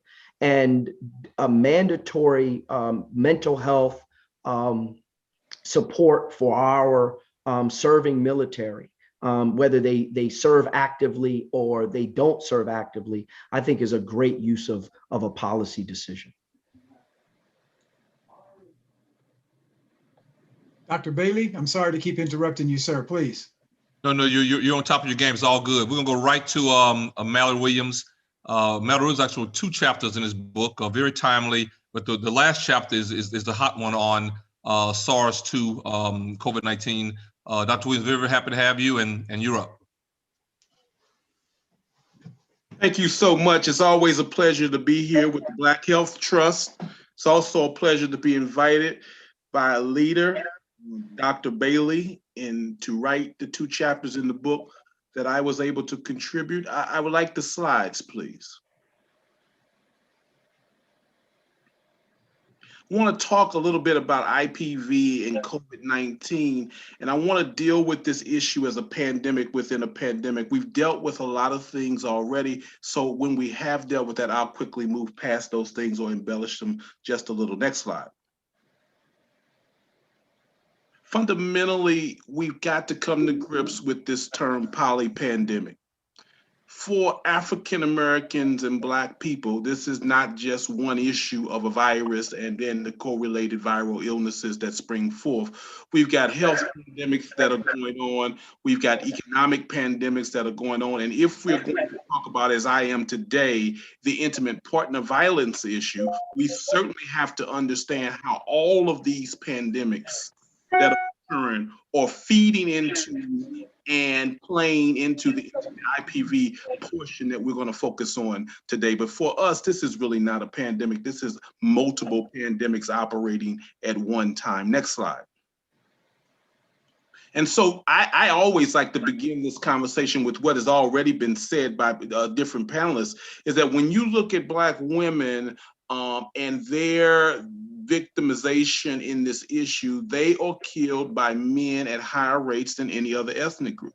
I didn't say they were killed by Black men at higher rates. I said that they were killed by men. That's all ethnic men at higher rates than any other ethnic group. And so we must keep that in mind when we talk about this issue from a Black health policy standpoint. Next slide. When we talk about the public policies that came forth, that were primarily, if we're honest, these policies were primarily centered around protecting middle-class people in this country. And so we said stay at home because people had homes with at least 2,500 to 3,000 square feet and big backyards. And we said that would save lives. And we didn't really think about people who lived in urban environments where those sizes of those homes were much less. We talked about personal protective equipment in ways that somehow circumnavigated the essential workforce, the essential workers of this country. And so we thought about it for the hospitals, but really didn't get around to it for the people who were going to be needing to provide the goods and services to us throughout this pandemic. For the people who were working at home, we assumed they had a safe space to work to and from. For the people who were fired, furloughed, and became jobless, we didn't know what the policies would mean for them. And then when it came to our children, which probably are the least talked about aspects of the IPV issue, children anchor women into dangerous homes, just as it was so eloquently discussed by the dean. Nobody wants their child harmed. They would rather be harmed. They will serve as the shield to that child before they just leave that child in harm's way. And so when we emptied our classrooms out and talked about hybrid approaches, where you were going to go to school part-time and be online for the other part of the time, we got rid of the surveillance for what was going on in children's homes, and we further anchored women in dangerous environments. And if you would just push the advance button, there'll be a picture that pops up. And the thing that's very important at the end of this is even the healthcare community moved to a distance with their patients. And so the healthcare encounter, which we know fundamentally has to be private, was now shared between the domain of a woman's home and a physician's office. So what could a woman who's trapped in an abusive situation really say to her doctor from home? This is the public policy and the social context that placed people at particular risk for IPV. Next slide. And so when we looked at this thing that Dean Stiff talked about so well, social isolation, we're talking about a loss of mobility because of unemployment. We're talking about quarantine policies. We talk about health-related issues. Maybe you got symptoms and you've been told to stay at home and not be out and about. All of these things confine the woman or the other individual in the abusive relationship to the dangerous situation. And quite ironically, they are forced into the same situation that the victim was already doing to them anyway, cutting off their ties to the outside world, making them feel hopeless and estranged away from any type of other resource or supports. And so once the victim was confined with the abuser, the risk of IPV became extremely high. That's before you start talking about whether the abuser has lost their job. That's before you start talking about whether the abuser has resorted to coping with mental illnesses with substances. That's before you start talking about whether either individual on either side of the families have lost loved ones because of the pandemic. All of the stressors that are colliding together in this poly-pandemic that do nothing but turn the temperature up inside of this abusive environment and create for an environment that can produce just horrible results. Meanwhile, every intervention that can occur through the public sector has been reduced, and the ability for that person to get access to it is limited. Next slide. And so when we look at the overall impact by the numbers, interesting enough, in the beginning of the pandemic, we noticed in some regions that the crisis line calls actually dropped by 50%. Now, it's not because IPV went down by 50%. It was because there was no security to make the call, because people were not at work, they were at home. There was no safe haven to a hospital visit or to a normal place outside of the home to make these calls. And so at the beginning, we noticed a drop in certain aspects. When the United Nations Population Fund looked at it, and they looked at 9 days of quarantine, they saw that overall there was a 20% global rise in IPV based upon their survey data, which was equivalent to about 15 million new cases across the globe. Next slide. And so the economic difficulty that become the stresses because of the loss of the job, the furloughing, the loss of income are important to talk about, as they are associated with increased stress in the home, which will then lead to, of course, the abuse that we see. And there's data, of course, to show that adversity experienced in previous years associated with 9% increase in IPV by men with childhood challenges. These are these ACEs that were talked about by Roger so very well, coming to fore again in their relationships with either other, well, I should say significant others. Next slide. Next slide, please. When we see, go back, please, one. So, interesting enough, when we see substance abuse playing into this, there's a couple of things that are very interesting that occurred. And as a person who was outside of the country for part of the pandemic doing military service, it was interesting to see how alcohol sales went up over 240%. Gun sales went up, and I have a slide on that I'll show you next. But it's also interesting to understand for those people trapped inside of substance abuse conundrums, that the ability to obtain the same quality street narcotics varied during the beginning of the pandemic because of disruption of supply routes based upon changes in policy as it relates to our borders. That caused cost inflation on the street, and it also led to different inequality within the substances, which did nothing but add more stress inside of a already stressful relationship, which would also lead to more abusive behavior. Next slide.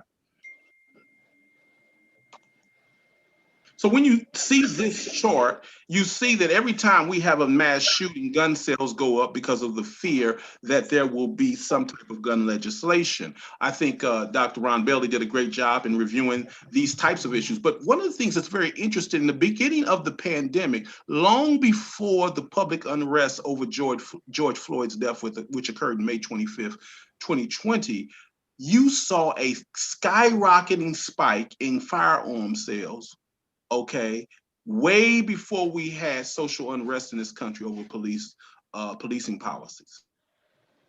And that spike was higher than any of the other mass shootings that were occurring, that were precipitating similar spikes. Next slide. This has to be talked about. It has to be understood as we talk about the effects economically of this pandemic on our women and on our men in our community. When you look at the overrepresentations of Black people in the essential workforce, you see Blacks and Hispanics here on this chart located in red, and you see these occupation service, and how more of them were represented in the essential workforce, and therefore vulnerable to both the disease, and therefore vulnerable to both having additional health-related issues, but having also family members who had similar occupations. Because we know when we get jobs, the way we propagate job opportunities to other people in our community is by us having the job. And so we see a pattern of Blacks and Hispanics being overrepresented in this essential workforce. And yet, when you look at the job like construction and extraction, which is an outdoor employment opportunity, which may confer a degree of protection, as we know, we see that Blacks tended to be a little bit underrepresented in an outdoor occupation like construction. And so once again, you can see the disproportionate impact, which leads, of course, to the inciting stress. Next slide.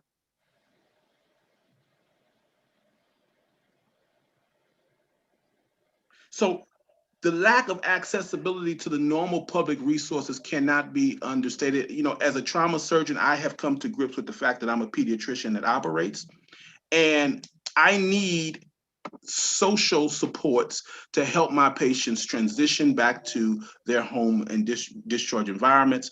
There was reduced contact with social workers for various reasons, could reduce consultants for placement in safe haven shelters. Safe haven shelters reduced their overall occupancy numbers.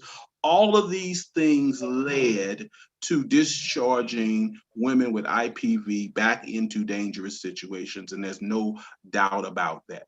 When we look at the delay in court proceedings that occurred all across the jurisdictions in this country, that led to delaying processing and convicting people who had pending charges against them for certain for certain charges. And all of these things put victims of IPV at greater risk. Next slide, which should be the final slide. And so we've had a perfect storm. It's been one of policy of social isolation without really regard to how this impacts disadvantaged populations. Increased stress caused by joblessness and personal loss in the social situation, mixed in some cases with substance abuse, be it alcohol or be it other or narcotics. Increased gun purchases and gun availability both in the home and on the street. We've done studies in collaboration with other trauma centers in DC that showed that there's been an increase in penetrating trauma in the region around this COVID pandemic. Reduced access to public services. And then as if that were not enough, we take God totally out the equation, or in terms of our in-person ability to touch and agree with one another in weekly services. And so that other final and probably most potent intervention of the Word of God not present in a community that is highly contingent and in need of it on a weekly basis. And I'll stop there and take any questions. Thank you so much for this opportunity. Dr. Williams, I really thank you. You come from a long history. Howard is my alma mater. And I remember the surgeons in your department, Dr. LaSalle Lafon, Jack White, Burke Syphax, Clive Callender, and others. All alphas. They're what? You said all alphas. Wherever you insist on going there, it's all good. Okay, well, very, very good. I know where you come from. Appreciate it. And Dr. Bailey, this has just been an outstanding program. One of the things I'd like you to do as we go to the chat, and I want to make sure that we hit certain topics, including telling our listening audience how they can de-escalate situations that lead to IPV. And I want to make sure we get to the chat a little bit. We may have to go over a little bit. And I want to make sure that Dr. Mavis Stevens and Dr. Ivan Walks can help you with the questions we have. We may have to go over 10 minutes. That's okay. There's so much here to unpack. But thank all of our speakers. Dr. Bailey? Yeah, I think just had a really good discussion today. I think take-home messages obviously revolve around the issues of how can we keep our patients and our families and our society safe. For me, a huge issue is this idea that we have to share these stories as the dean did, but also back it up, I think, with empirical data, that we do have some information that's not used optimally and effective in our community that could keep communities safer. I think I made the comment earlier that persons often will go on people on the media or persons come to the office when there's one of these really big events and they say, well, what could we do? Well, there's a lot of things we have to do. A public health response that I mentioned earlier should be gradated. It should have there should be repetitive messaging. It should be educational. It should be continuous. I loved Mallory's point that the groups of surgeons in Washington, D.C. already looking at seeing more penetrating wounds during this time period. So we actually, if we put our heads together, work collectively, we can find the data that would point us toward us representative solutions. And I think that Black Health Trust deserves a huge of gratitude for giving us this medium to have this discussion. Let's take any final questions. I know we have 10 minutes. Well, there's lots of good statements in there and lots of applause for everything that you all have spoken on today. But there was a question, and I wasn't quite sure what RTM means, but I assume you do. So it says, please discuss RTM programs as a therapeutic measure. And I think that was when may have been when Dr. Bailey was speaking. Yeah, so basically, I think that this issue about therapy is key, and I'll take it on a broad issue, not just RTMs. But I think three things. First and foremost, there can be proactive therapy.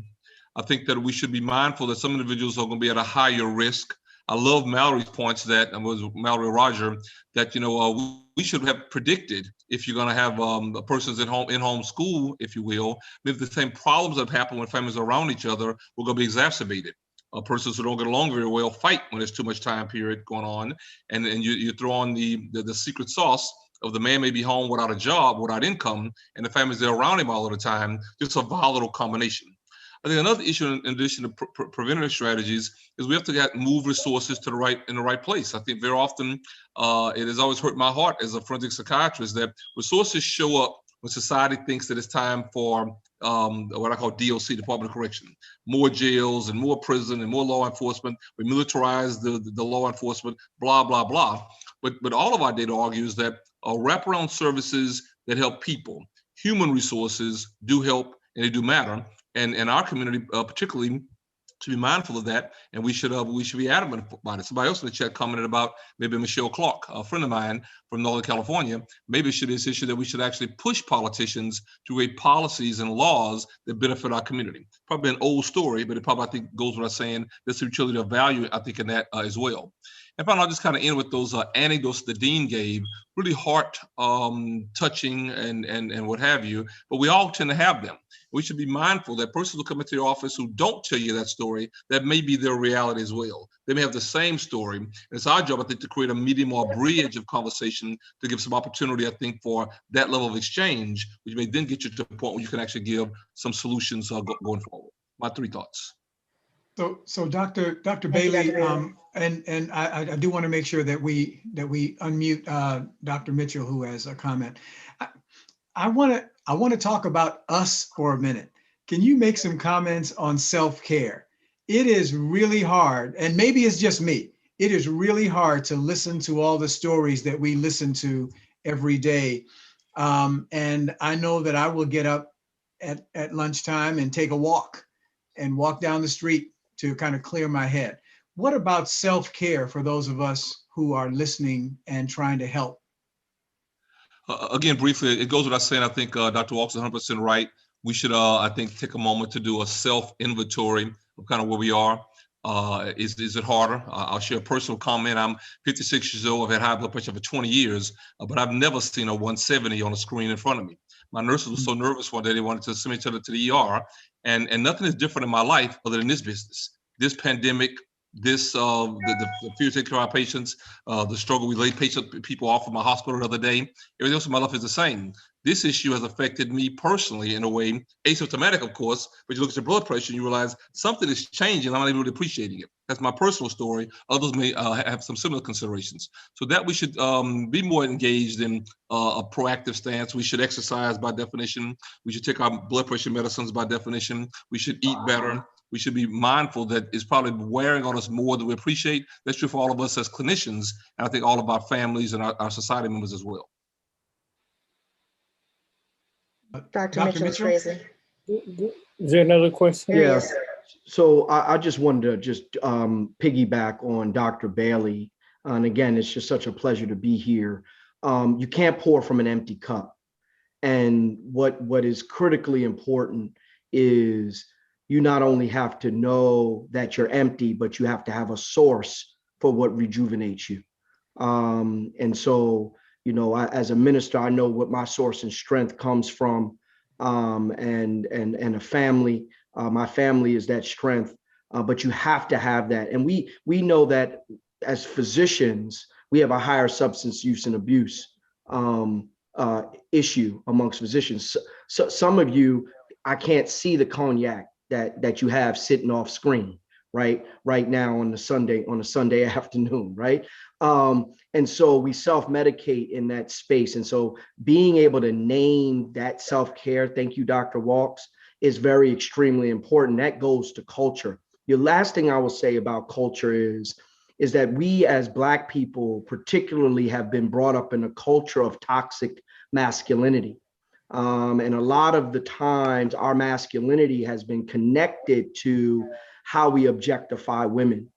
And so it's extremely important for men in general, particularly in our culture, to understand how objectifying women leads to intimate partner violence.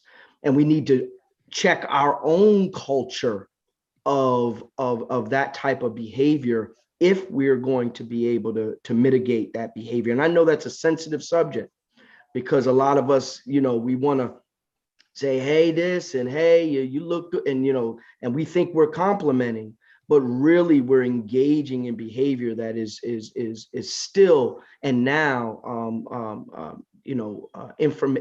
type of behavior that we shouldn't be engaging in as men. So, there's one thing about intimate partner violence is that it will begin to subside when men step up and suggest that it is unacceptable to talk to treat, to engage in behavior with our women that lead to their subjugation. And I know that there's some conversation surrounding, women against men, and that's true too. But I just wanted to say that and put that in the air so that we know we're responsible.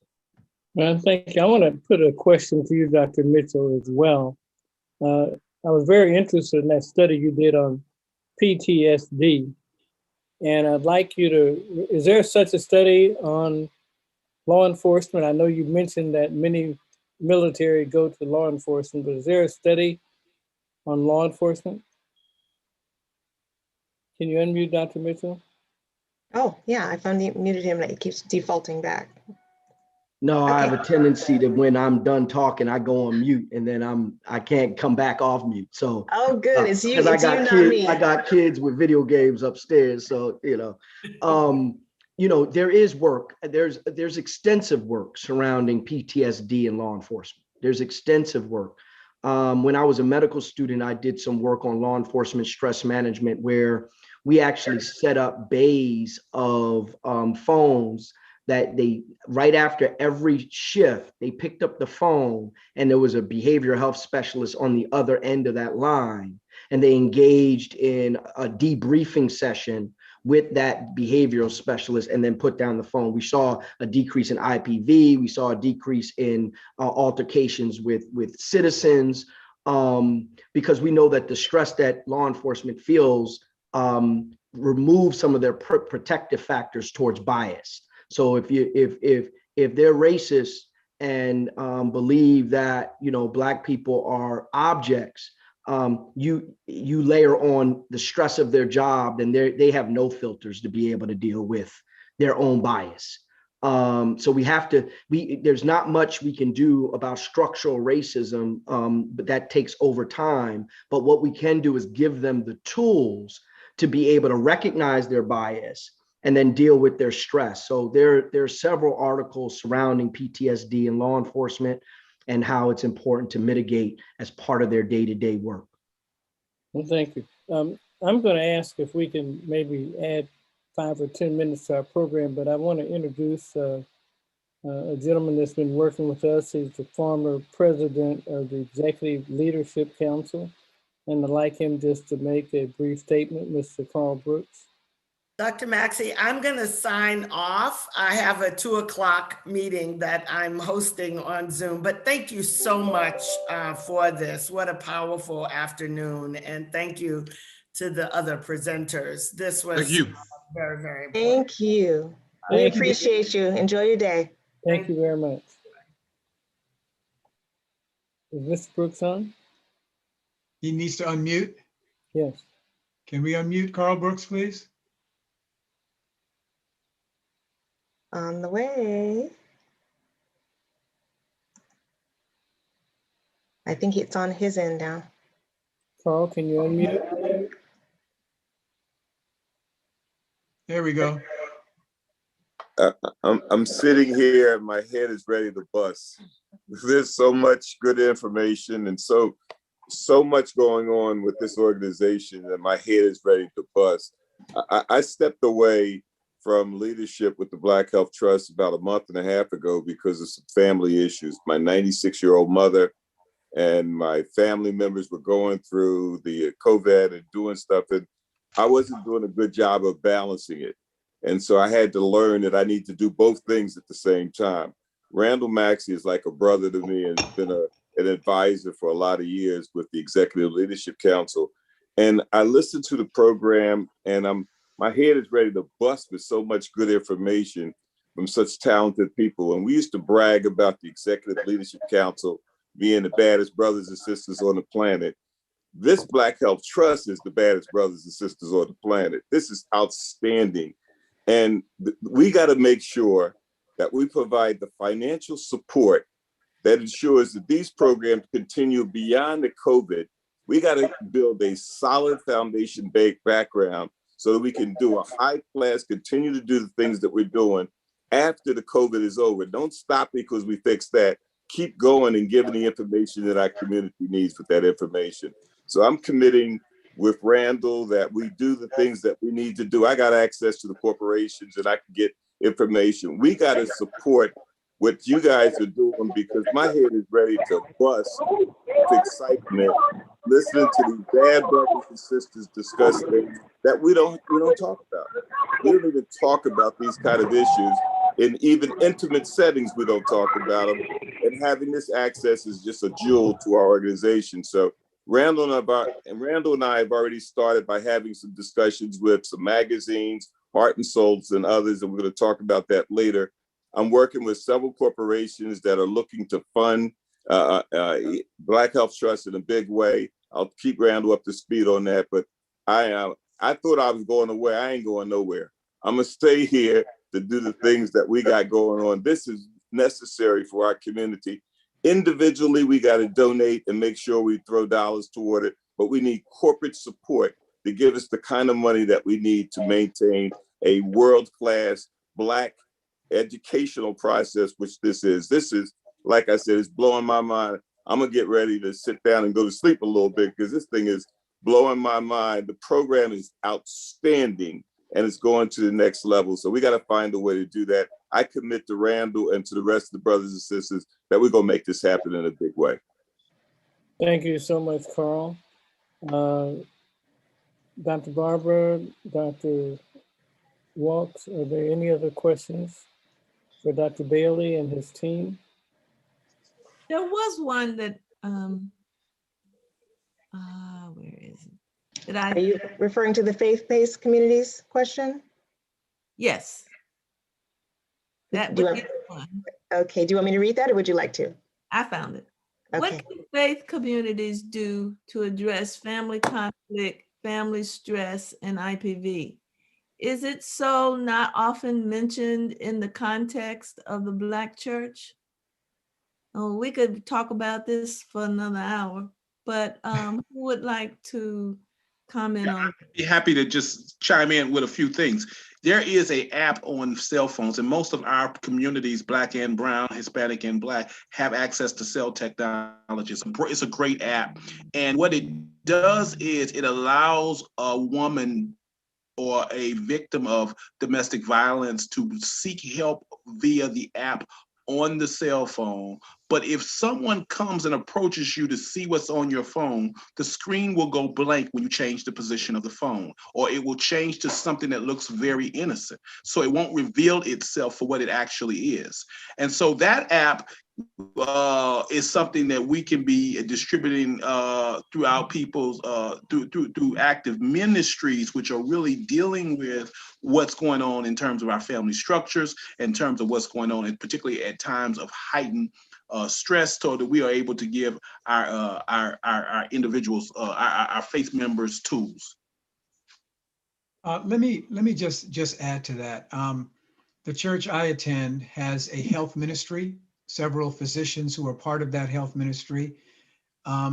We also have a mental health clinic that is part of what the church, with licensed counselors, et cetera.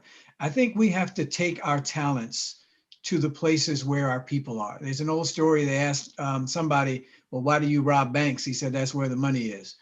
And I think that there's an opportunity for us to take our talent to where our people are. So many of us are connected to faith institutions, and we should make ourselves known. If your pastor doesn't know you, get to know your pastor. There's a lot of good information here, as Carl Brooks said. And just for 1 second, let me just say this. I don't think there's another place like this. I don't think there's a place where you can go every week and find good health information that both scientists and lay people can understand. And it's offered without you having to buy anything. I think it's important for us to support this kind of a thing for our community. And, I don't know what you say, kudos isn't enough to Dr. Maxey and to Carl Brooks and some other folks for putting this together. But this is something that we should treasure. We can't just get this anywhere. Great point. Billy, I just love to squeeze in, if I could support Randall, I could support Ivan's point. I often say, well, my career has been a remarkable trajectory of watching how often Black churches have accepted psychiatry and mental health now. You go to a Black church now compared to 10, 20, 30 years ago, and when there's a health fair twice a year, there's depression screening. In that setting, even in my own experience, people are a lot more likely when the pastor sanctions it because of the depression screening, then they really kind of come to you and ask questions that are in a very effective way. Ivan is 100% right. Through that medium, we as African-American professionals can be much more helpful, I think, in the mental health concern to our community in that setting. I also just want to make sure I mentioned that person who might have high blood pressure. The doctor that I went to get my blood pressure under control was very successful, an excellent doctor. His name is Randall Maxey. Thank you, Sanhu as well. Dr. Sanhu helped us with the slides. Great job today, Dr. Maxey. Well, and thanks for my blood pressure help too. Thank you. And your presentation and your group was certainly good. And my hat's also off to Dr. Mitchell. I knew you were a minister. You just didn't tell me until today. A couple of things I'd like to mention. I'd like Yekini to tell us what our program is next week. And I also want to announce that the Black Health Trust is partnering with State University of New York Downstate Medical Center, Dr. Moro Salafu. We will be conducting the first international conference on the long haul syndrome on June the 18th, 2021. We'll be issuing a call for papers. I don't know if Dr. Salafu is on, would speak more about that for a moment. Is Dr. Salafu available?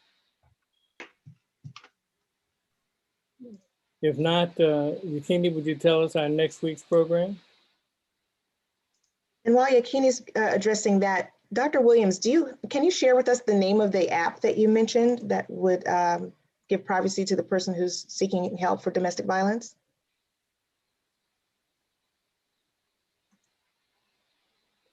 He's muted. Aspire News is one of them. There's several, but Aspire, I'll put it in the chat. Aspire News. Is that available to both sexes? Aspire New. Oh, you're muted, Dr. Williams. Yes, it's free. And it was Aspire New, ASPIR? Aspire News. It's in the chat. Thank you. Got it. Did he hear my question? Is it available to both men and women? Yes, ma'am. Very good. Thank you. Okay. Go ahead, Yekini. Alrighty, next Sunday we have Dr. Arnie Joseph and his associates speaking on cardiovascular diseases, conditions and complications, what we need to know. Excellent. Well, thank everybody so much for joining today. And again, my hat's off to Dr. Ron Bailey, Dean Deborah Proto-Stith, Dr. Mitchell, Dr. Williams, and of course, Dr. Ron Bailey himself. Dr. Barber, Dr. Walks, any final words before we introduce Ms. Eger? I would like to just embarrass Dr. Maxey and let him know that in addition to Dr. Bailey, if you ask my 89-year-old mother why she's still alive, she will say because Dr. Maxey saved her life. Yeah. I think he saved more lives than he'd like to admit. Dr. Barbara? I would just say to everyone, let's continue to be vigilant. These are not only stressful times, they are dangerous times. We need to practice caution as well as good sense. You know, there's some places you just don't need to be right now. That's right. We'll say it. So true. And let me just say this. A lot of our speakers come from an organization that was started in 1895 because the majority medical association would not permit physicians of color to belong to the then AMA. And even though they have since issued their apologies for racism then, we have a very valuable organization called the National Medical Association. And a number of our speakers have been past presidents, past chairs of the board, past members of the board, future presidents, including Dr. Ron Bailey, who chaired the session today. I noticed Dr. Gary Dennis and Dr. Richard Williams and others. And we certainly want to feature as we go forward, not exclusively physicians of color, but mostly physicians of color, because we want you to know the ice is not colder on the other side. We have as cold ice or hot ice as you want right here in our community. And we also have made available our physicians for subspecialty consultations and biometrics, secondopinion.com, but also First Opinion. So we invite our doctors to join that. And we invite our listening audience to use that organization. With no further question, I'd like to introduce to take us out in a spiritual sense, Ms. Brenda Liego. Good morning and thank you so much, everyone, today. It's been great. So I'd like to say, what have I done to serve today? Who have I helped along the way? How can I live deeper in your grace? Oh Lord, I live to serve you. I live to serve you. Every day of my life, I live to serve you, Lord. Serve you, Lord. The light of God surrounds us. The love of God enfolds us. The power of God protects us. And the presence of God watches over us wherever we are. For wherever we are, God is. And so it is. We'll see you next week. Amen. Amen. Okay. Peace and blessings, everybody. Take care out there. Good day. Yeah.